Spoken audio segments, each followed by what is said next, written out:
Greetings.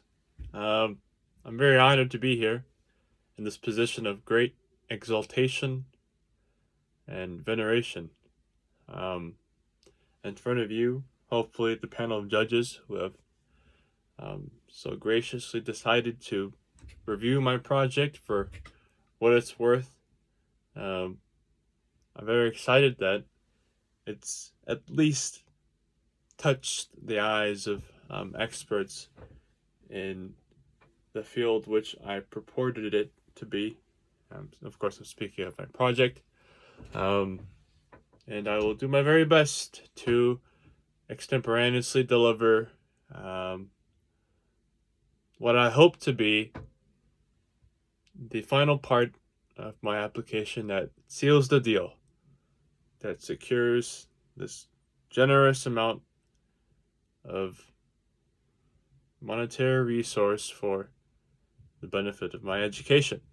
Um, Seeing that I already have a great majority of my undergrad studies paid for, if I ever win any portion, especially the top prize, then I will definitely dedicate it towards my graduate studies at possibly whatever university I may like, because of the copious amounts of money this Davidson Institute delegates towards the most prestigious and gifted students in the nation.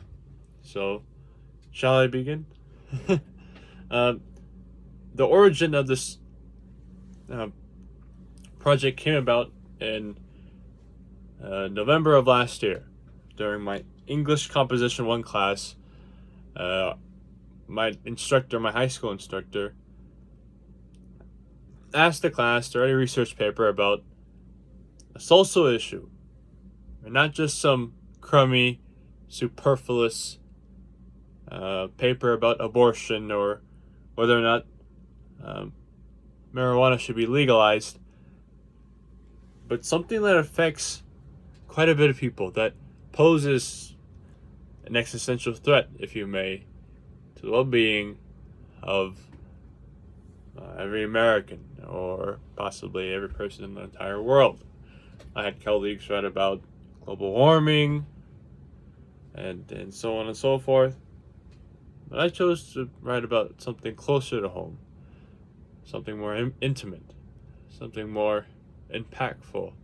Although I do not discredit global warming as a very serious thing. I chose to write about wealth inequality, its very pernicious effects on the development of humans, their relations among themselves. And I wrote it because of an intrinsic motivation that I felt almost obligated to do. Now, unlike a certain section, a certain political party in this nation who believes in the teachings of Christ, yet butchers them and manipulates them for their own good, I intended for this project to be read and to be understood in a way as to convey my good intentions, as I'm very deeply concerned about my fellow human beings. Of course, the prime motivation was my theology.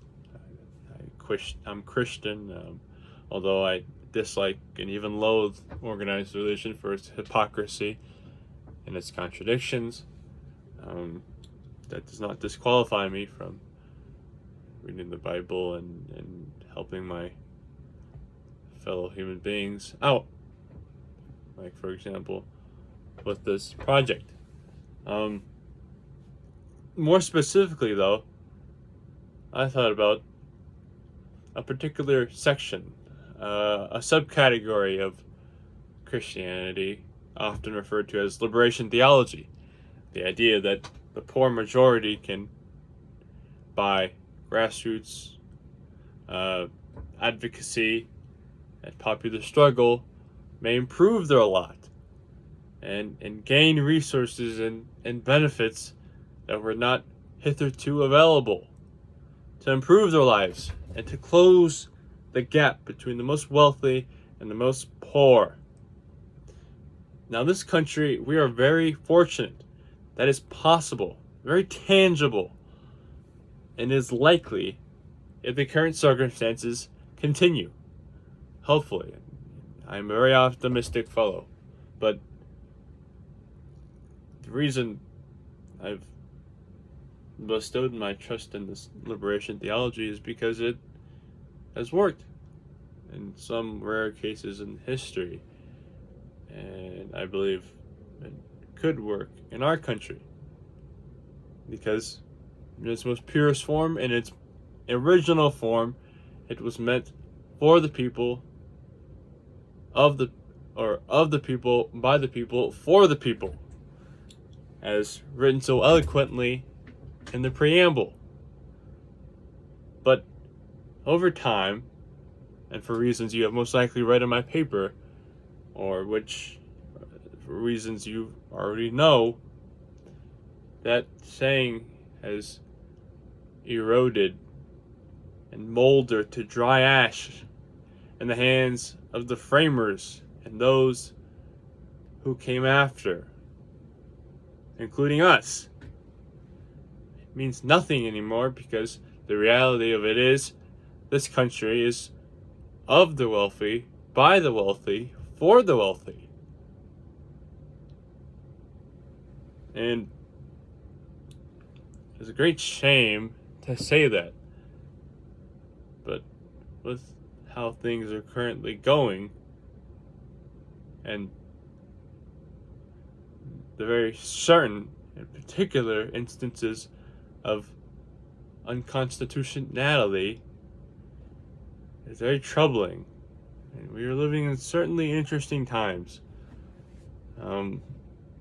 Hopefully, you take my recommendations and use them for some good, because I know you most venerable judges and selection members wield some considerable influence at the Davidson Institute.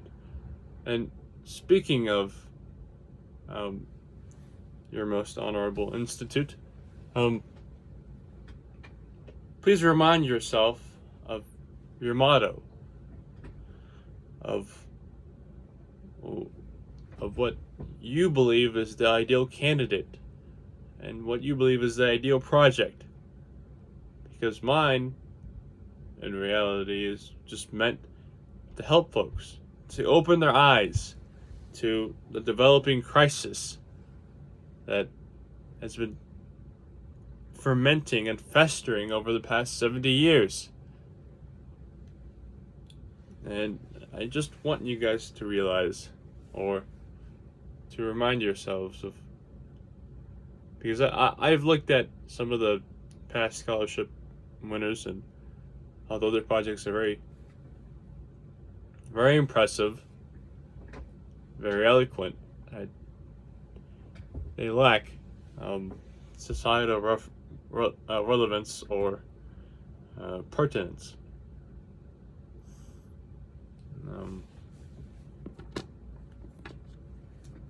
Just please remind yourselves of the very important duty you have and the power you wield in determining students' fates. Because, as I said earlier, I'd like to use this money for graduate studies, and of course you'll keep me in check, unlike Congress and President Trump. But that's for another story. I'm very grateful that you decided to listen this whole 10 minutes, almost 10 minutes, and hopefully you keep me in consideration, because times are very rough, and I am very parsimonious. Thank you, and have a great day. Hopefully this is rounded out adequately my application. Have a great day.